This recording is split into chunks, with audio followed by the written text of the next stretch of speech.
बन गेल खाना आब एकदम तो बाप रे बाप। आब बुझै छियै जर जनानी कथी लए खिसियाल रहै छै। अरे ई तो बुझू कि हमरा नहीं होइ छला कि एना यानी होइ छै दिक्कत।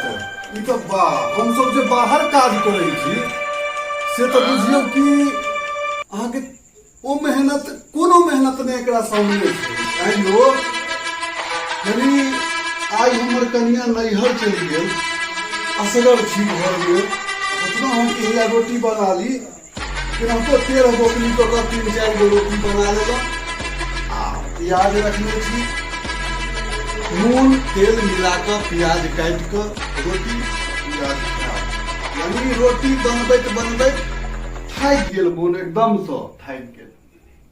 झूठे के सबके देखे छियै कि से बाहर से आयल आ एक बेर से एकदम तमसायल पिनपिनायल घर वाली पर सबटा बात झाड़ि देलक।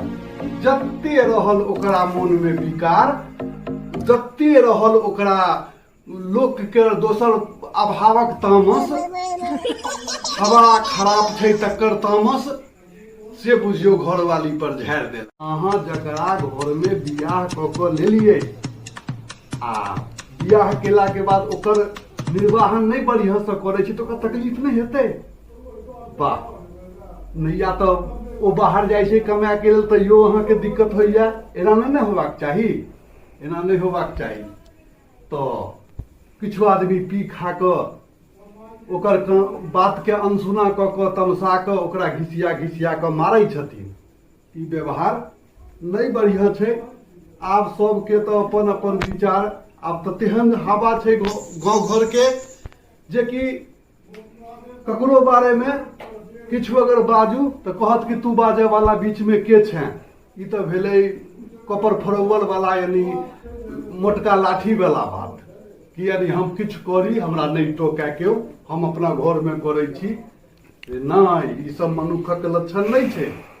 घर में की करै छी रे? मनुख सबसे भगवान बनेलखिन सबसे बढ़िया, जीव जंतु एते बनेलखिन, ओहिमे मानव सबसे बढ़िया सोच विचार के बनेलखिन कि संसार के बढ़िया से जे होइ छै धर्म के अथी से उद्देश्य से ओ निर्वाहन करते, बढ़िया से बढ़िया जीवन व्यतीत करते आ ई संसार सब कुशल रहते। लेकिन नहीं, आब तो की बाजू, ओहिमे तो हमहूँ छी, हमहूँ दोषी छी। ई नहीं कहै छी कि जैसे हम बड़ा पवित्र छी, हम तो किछु नहीं छी यौ।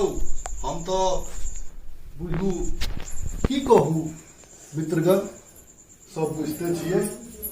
तें नहीं, हमहूँ कहियो काल कऽ कनिया के खिसिया दै छियै, तो नहीं खिसिया के चाही। कनिया पर कनी आपस में प्रेमता राखू आ वह सबसे बड़का बात छै। प्रेमे में भगवान छथिन आ प्रेमे से संसार छै।